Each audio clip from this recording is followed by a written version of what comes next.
If you're about to buy a new camera because you think it's the missing link to taking amazing photos of your kid, I'm so glad you found this video.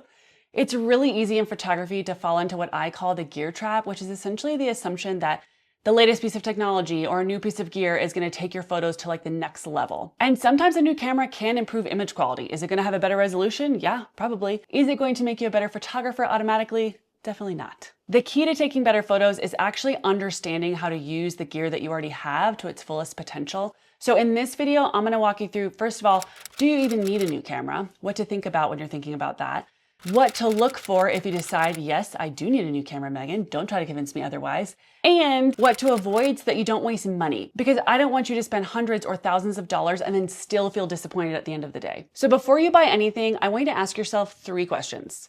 And the first question you need to ask yourself is, what do I feel like my phone is lacking? And you kind of need to get specific on this. Is it that you just are looking for a way to have your phone out of your hand more often? Is it that you feel like your phone photos aren't pretty enough? Or they're, not performing when you have low light situations? The second thing I want you to think of is, what kinds of photos do I take and am I planning to take? So is there a specific need that I have? Let's say you just want to take nice everyday photos, or maybe you're thinking, I want to take really special milestone photos of all my kids. I want to do our own family portraits, or that I want to print, or I want to be like the sports photographer mom. Think about what photos you currently take and then what photos you are planning to take, because that will also impact your decision. If you just want like nicely lit, pretty everyday moments, then your phone is probably capable of doing what you need it to. But if we're talking about you want that like beautiful shallow depth of field look, you want better low light performance, then that's when we need to start looking at upgrading from our phone. And then the last question I have for you, if you're like, yeah, Megan, I'm definitely going to do it. The third thing I want you to consider is, how are you going to learn how to use this camera? And when are you going to learn how to use this camera? Because there is a major leap between taking a photo on your phone where you just have to click that little white button and using a camera like this where you have a lot of creative control. There's exposure settings you need to understand if you're going to be taking your own photos. If you're thinking, yeah, I'll just use it in auto. First of all, you could just use your phone if you're just going to use this camera in auto mode and save yourself hundreds and thousands of dollars. But if you are thinking you do really want to upgrade, then you need to understand that there's going to be a bit of a learning curve, and you need to know how you're going to learn the learning curve, and then when. Like, are you going to set aside time at night after the kids go to bed? Are you going to look for a class that you can take? How are you going to be able to figure out how to use this thing? So again, if you're like, all right, Megan, yeah, I'm going to upgrade. Tell me what I'm supposed to look for. This is where we're going to get into it. The 3 main things I think you should be looking for when you're looking for a new camera is the sensor size and what the sensor's like, and then the build quality or ease of use, and your lens choice. But before I go dive into each of those pieces really specifically, I also feel like I need to cover what the overall options and brands are. Because you're going to see when you start looking for a new camera body, it's going to get real overwhelming real quickly. So the basic choices are, you have your phone camera, which you're used to using every day, right? And that does not have interchangeable lenses. It makes all of the decisions for you. It operates in an auto mode. Some phones have 3 different lenses, a standard lens, a telephoto lens, and then maybe a wide angle lens on it. Or you just have the 1, or you just have the 2. Depends on what phone model you have, okay? Then we have what's called a compact camera, which is a great middle ground for moms who want to take better photos and use photography as a tool to be more present without lugging around a DSLR or mirrorless camera, especially if you get a model with access to manual mode so you have full creative control. These typically also do not have interchangeable lenses and are much lighter and smaller. So if that interests you, then a compact camera actually could be a really good solution for you. Next, we have DSLR cameras, and this is like the traditional fancy camera, right? So this is a digital single lens reflex camera, and it has a mirror in here that helps take the photo with the sensor. I'm not going to get too complicated on that for you. They're heavy, they have a really good build quality to them usually, and this is what I photograph with. I have not moved into what the next step is called mirrorless cameras. At the time of this recording, I do plan on eventually getting a mirrorless camera, so don't quote me on this if you watch this video in 2 years. My camera is 6 years old, and I think it still takes great photos. However, there are also now mirrorless cameras, and these don't have the mirror inside. They use a digital sensor, which makes them more lightweight. And I would say that this is where Sony, Canon, Nikon, everybody is pumping their money and their research into developing these mirrorless ecosystems, okay? So if you decide you're gonna go DSLR, nothing wrong with that. That's what I use currently. When you feel like you need to upgrade, you're probably gonna be upgrading into mirrorless because no one's really making new DSLRs now, if that makes sense. Like this Mark IV is 6 years old and there's no Mark V or 6 right now. When you choose a camera, so let's say Sony, Canon, Nikon, those brands all have their own ecosystems of mirrorless, of DSLR, of compact. And what matters when you're thinking about that is the lens mount, okay? So like these Canon cameras use what's called an EF lens mount. So I cannot just go pick up a Sony lens and put it on here. I also cannot just go pick up a mirrorless Canon lens and put it on here. I would need an adapter for that, okay? So once you purchase your body, that locks you into an ecosystem of lenses. So back to the brand conversation. So does brand matter? In my opinion, and I'm not like super techie girl. If you're looking for a super techie review, there's someone else on YouTube for that, I'm sure. But I don't think so.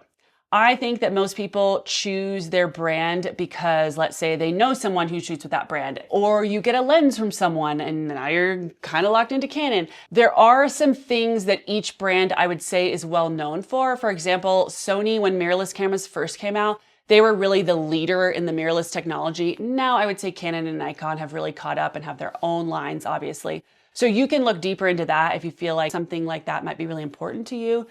I do not think it matters. I think you can pick any of them and be very happy. The other thing I will say before we dive in again to the 3 things that I think are really important is you can absolutely buy a used camera body and have really good cost savings, okay? However, most of what you're gonna see on like Facebook Marketplace, all of that is going to be kit cameras. And what I mean when I say kit camera is like a camera that came with a lens. And I don't want you to buy that used. I don't want you to buy that new, okay? We're not buying a kit camera. When you're looking for used equipment, something to consider, obviously you're gonna wanna see it in person. If you're buying from just like someone off Facebook Marketplace, I would wanna see that camera in person. I would wanna feel it. I would wanna check that all the buttons work, nothing's stuck, no toggles are missing, that all the doors to like the memory card and the battery operate properly. I would wanna take a picture with that camera, make sure nothing's weird with the sensor, no lines are appearing or anything like that. And then I would also, if it's a DSLR, you need to know what the shutter count is.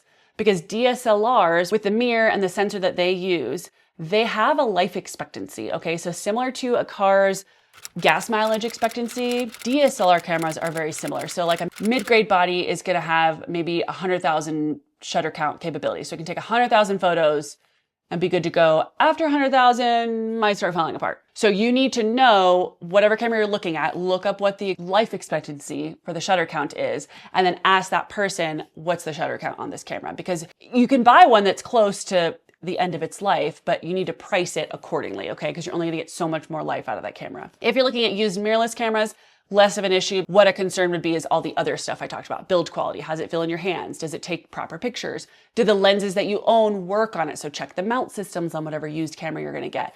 If you don't feel comfortable buying from a third party, I would recommend going to somewhere like B&H Photo or Adorama or a local camera store and buying used equipment that way. They will often have a grading system and they'll explain like, you know, maybe on a scale of 1 to 10, what you're looking at and what you can kind of get for your money. Now, into what matters when you're buying a new camera or used camera, okay? The most important thing, and again, this is not gonna be a super technical review, but the most important thing is the sensor, okay? The sensor is gonna determine what image resolution you're gonna get, how your lens is gonna look on your camera, and what I recommend, if you have the funds, is to get a full frame sensor. And the gist of what that means is that any focal length you put on a full frame sensor is going to look like that focal length. A 50mm lens is going to look like a 50mm lens. If you buy one of those kit cameras, let's say, they're going to have what's called a cropped sensor, and then you've got some math to do, okay? Because a cropped sensor does not have access to the actual full sensor. So it's gonna be a smaller image resolution, and it's also going to impact the way your lenses look on there. So it's going to have what's called a crop factor, and on Canon, I think most cropped sensors are like a 1.6 crop factor. Nikon and Sony, I think, are like 1.5.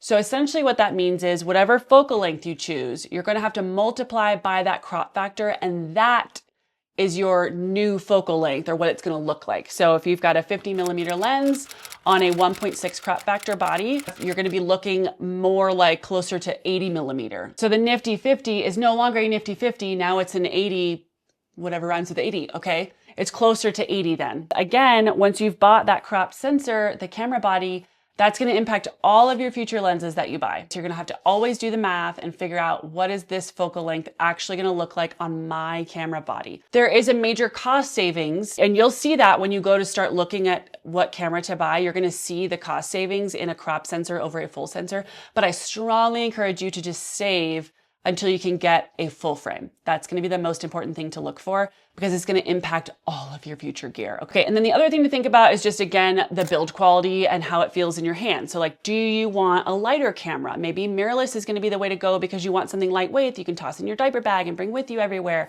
You want to travel with it. Maybe you don't care about that. And you're like, I just want to get something that is a good deal, that's going to take nice photos. Maybe you look into DSLR then. And then the last thing you want to look for is you need to know what kind of lens you're going to look for. And if you're going to want to know what kind of photos you want to take, to choose the appropriate lens, okay? Because remember, I told you we're not buying a body with a kit.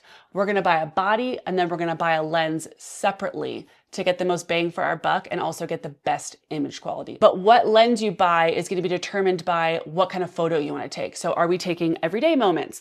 I really like a 50mm and a 35mm for just everyday photography because I wanna feel like I'm with my subject, right? When I'm taking photos of my family, I'm doing it because I wanna remember that moment and I wanna feel what it was like to be in that moment. So 35 and even 50 are really great for that effect, okay? It feels like you're there in the image. If you're looking at becoming, again, like the sports photographer for your kids' team, then you're going to need something, a telephoto lens that can go a lot further than a 50 or a 35. Okay, so you need to know what you're taking photos of to determine the lens. And then when you're looking for a lens, you're going to want what we call in the photography world a fast lens, which is kind of silly that we call it that because what that really means is that we want a lens that has a really wide maximum aperture, meaning that that lens can open really wide and let in a lot of light, so that we can use a faster shutter speed, bring our ISO down. It gives us the most creative control over the exposure settings on our image. The slang term for it though is a fast lens, okay? So what you wanna look for is really anything below like f3 is, I would say, is considered like a fast lens, okay? So my lenses are 1.4 and 1.2. Which is about as wide as it goes. You don't necessarily need them to open that wide. I actually rarely shoot that wide open, but it's nice to know that it's there if I need it, if I'm really trying to shoot in like a low light environment, or I need to add extra light into the image, or I really want like a super bokeh background, then that's an option for me. You would probably be comfortable around 2.8. And the reason we're looking for a smaller number is because it's actually a fraction. So the F slash whatever number is really 1 over whatever that number is. So 1 over 2, f2, an aperture of f2, is really 1/2. A half as a fraction is much bigger than, let's say, 1 over 11. Or 1 over 5.6. So that's why it's a wider aperture, even though it's a smaller number. It's okay if that sounds really confusing. Just know, you wanna stick down to the lower numbers, okay? You're looking for a lens that has a maximum aperture that's low. And it's gonna say that in the lens description. And then you also, again, need to make triple sure that whatever lens you're buying is the correct mount for the body that you have. So that's gonna be in the description as well. You're gonna see like some random letters that usually indicates what the mount system is. So final thoughts.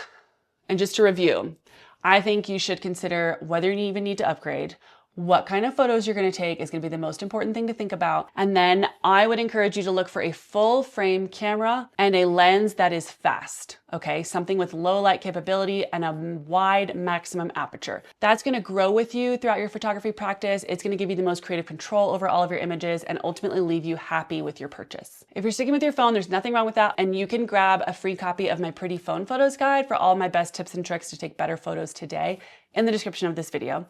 If you do feel like you want to upgrade and you're looking for specific recommendations, also drop down the description of this video. I'll have some links for you on ones that I recommend based on brands and what you're looking for. And then you can also find some lens resources down in the description. So all that to say, drop down the description of this video for all the additional resources that you might need. Whatever camera you choose, phone, compact, DSLR, mirrorless, the goal is the same, right? We are the memory makers and the memory keepers of our family, and your job is just to do that to the best of your ability. You don't have to have the latest gear, the latest technology, the latest and greatest whatever. We can just skip that whole dopamine rush and use what we have now to take a great photo if you need to. If you are ready to buy a camera though, I really hope that this helped you, and I hope that you're able to capture really beautiful memories with a lot of confidence.